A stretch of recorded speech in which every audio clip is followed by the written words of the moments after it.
Grabe ang naging debut ng bagong Big 3 ng Dallas Mavericks. Nagpakitang gilas agad si Klay Thompson. Tuwang-tuwa si Luka at Kyrie kay Klay. Hindi pinahiya ni Thompson si Luka. Tila lumipat ang Splash Brothers sa Dallas Mavericks. So regular season debut San Antonio Spurs kontra sa Dallas Mavericks. For the first time, heto't magsasabay-sabay na ang Big 3 ng Dallas. Kyrie Irving, Luka Doncic at Klay Thompson kalaban ng tandem ni Wemby at CP3.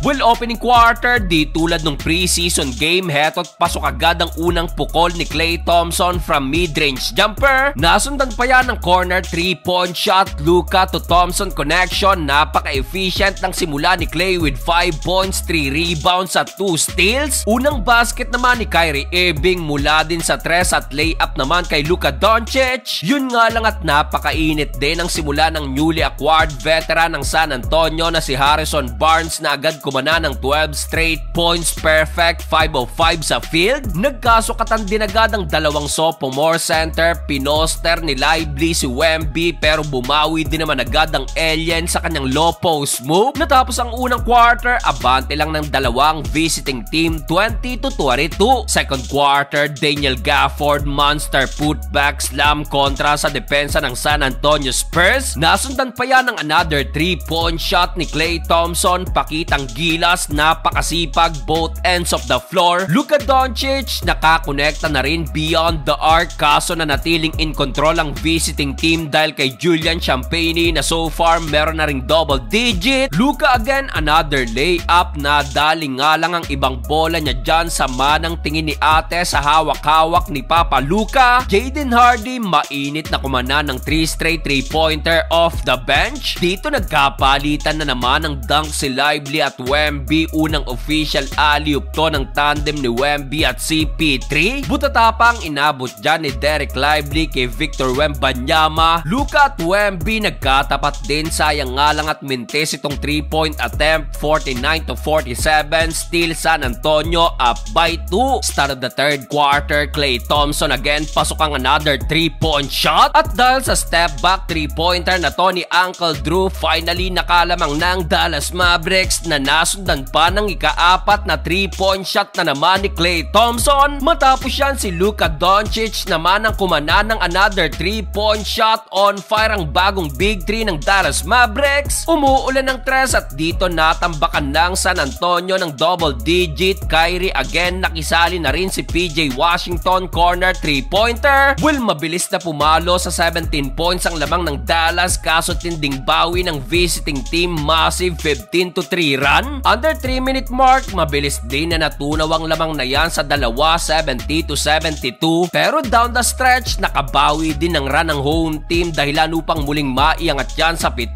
80-87. Fourth and final quarter, na natiling mainit ang outside shooting ng Dallas Mavericks na pinangunahan na naman ni Luka Doncic. Matapos yan, Luka to Klay Thompson, ikalimang 3-point shot. Grabeng tiwala ni Luka kay Klay, nag-look away agad sa 3 na to. Di pa natapos dyan at napa-takeover pa si Luka Doncic na kumana ng another back-to-back 3-pointer. Nakakatakot itong Dallas Mavericks. Another look away na naman ni Luka to Thompson. Tila nagmistulang Splash Brothers itong si Klay at Luka. Grabe itong combo na to at sa huli panalo ang Dallas sa likod ng combined 65 points ni Luka, Kyrie at Klay Thompson.